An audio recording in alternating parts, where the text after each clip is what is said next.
Hello world, welcome back to the Razor RC, and if you've been following the channel for any amount of time, you may have realized that I do a lot of RC radio reviews. I've reviewed probably 15 to 20 different radios.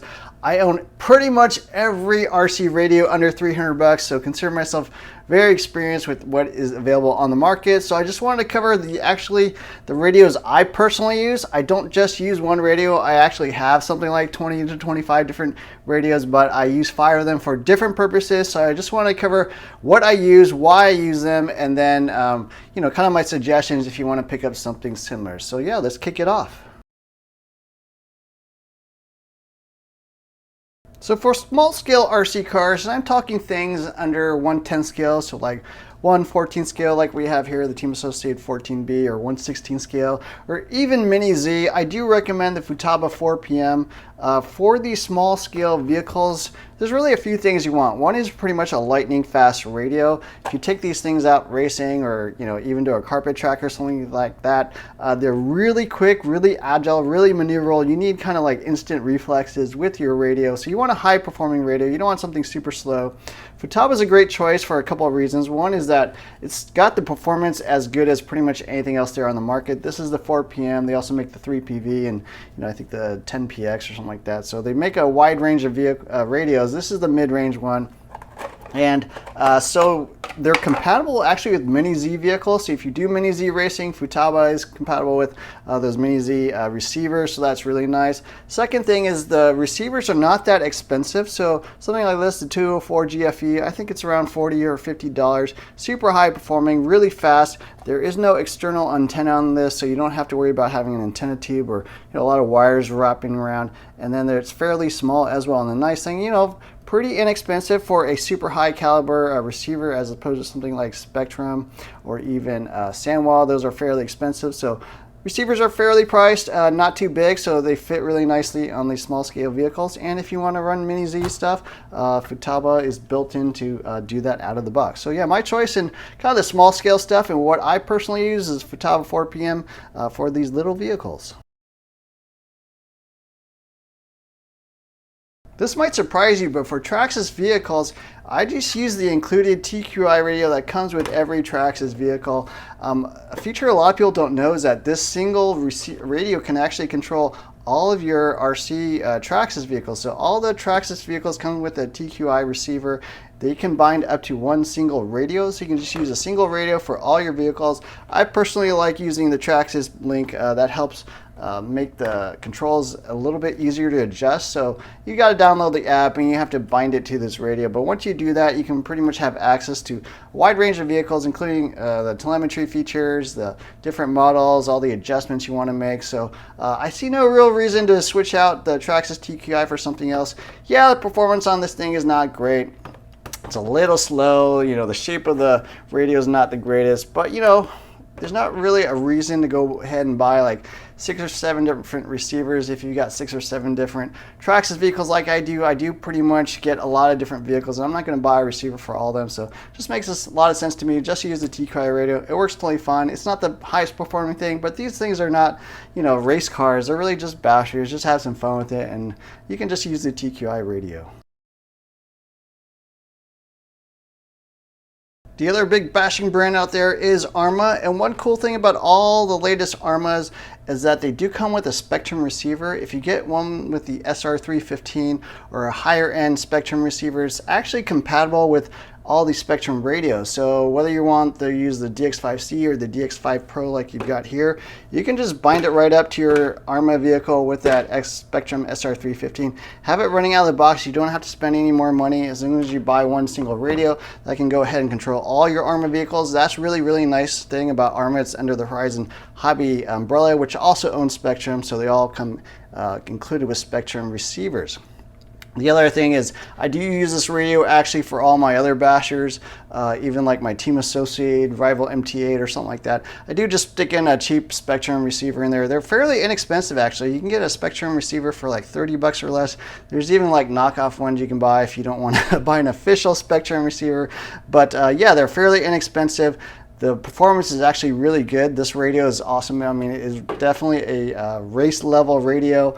So if you're racing, bashing, whatever, and especially if you're into the Armas or any other Horizon hobby vehicles like low C or axial, a lot of them do now come with Spektrum receivers, and you can just go ahead and bind it right up to your single radio and not have to worry about carrying around 5 or 6 different radios. So that's what I use in the bashing or Arma situation. The other alternative is something a little bit cheaper, the DX5C. Doesn't quite have the performance of the DX5R or DX5 Pro, but it is quite a bit cheaper, about $100 less. Has pretty much the same functionality, just a little bit slower on the performance side, but for bashing you're not really going to notice and works totally fine as well. Now for racing, it's a little bit of a different story. I personally have been a Sanwa fanboy for a really long time. I've always raced with Sanwa radios. Actually did have some Futabas back in the early days, but for the most part, I've been using Sanwas for about the last 8 or 9 years. Personally, I feel like these are the most comfortable, have kind of the ergonomics, the feel, the adjustments, everything that I really like in a full-on race radio. So that's why I run in something like a Team Associated B6.4. Just super high performance, exact precision, a lot of adjustments, even in the physical characteristics of how the ergonomics are and stuff. You can just spring tension, throw, all that kind of stuff, and then just crazy high performance. I think for a long time people considered Sanwa to be a little bit higher performing than the Futabas out there. I'm not sure there's really a noticeable difference. My Futaba 4PM is crazy fast, but Sanwas have always been excellent, and if you look at most of the top racers, probably Sanwa is the most popular brand out there, certainly above Futaba and Spektrum. So people who have to buy their own gear, a lot of them use Sanwas. I personally have, all the mid-level radios, Spektrum, Futaba, Sanwa, even the Flysky, Noble, and personally I do like the Sanwa the best. Now, the only downside to Sanwa is that their latest offerings are not quite as good. They replaced this, which is the MT44, with the MT5. The MT5 is a really nice radio, don't get me wrong. Unfortunately, it's not backwards compatible with a lot of the older Sanwa receivers like I use, so I've got like 10 or 12 different race level receivers, so I still stick with the MT44, but you could certainly look at the MT5. But honestly, I would probably go with Futaba nowadays. Sanwa is excellent, but they are more expensive. The receivers are more expensive. They're not backwards compatible like the Futabas still are, so I'm not sure really this is the best brand or radio to use in the race level class, but for me personally, I still like the MT44, and that is what I use.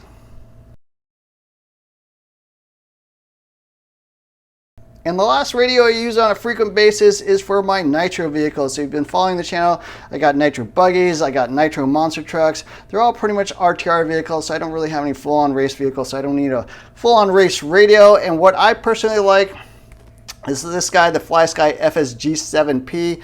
Not expensive at all. You might be surprised to learn that I actually use a fairly cheap radio for these things.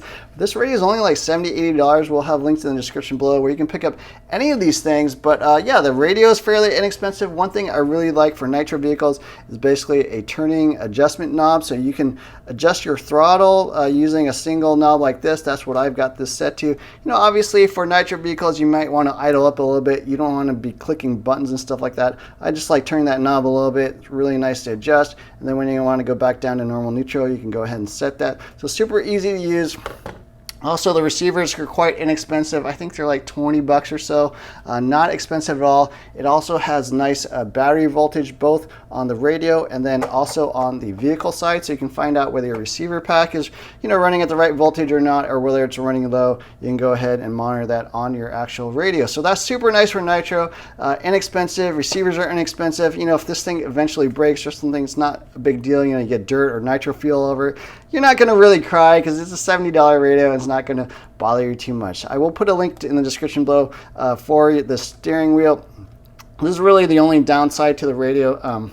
If you buy one of these, make sure you get one with the foam wheel. Otherwise, you can pick up this, which is the racing radio. It kind of sticks out a little bit more than the stock steering wheel, but it works okay. So yeah, those are the 5 radios I personally use on a regular basis. It may seem kind of weird that I got so many radios, but that's just something I really enjoy. And Personally, I don't like to buy a ton of receivers if I don't have to. If things like the Traxxas or the Spektrum vehicles already have receivers that are compatible with these, I don't see a reason to go ahead and spend another 20, 30 bucks on different receivers. And then again, obviously I have different radios for racing or for my mini stuff or even for Nitro. So anyways, I hope you enjoyed this video. If you liked it, don't forget to hit the like, share, subscribe buttons. Look for more videos soon.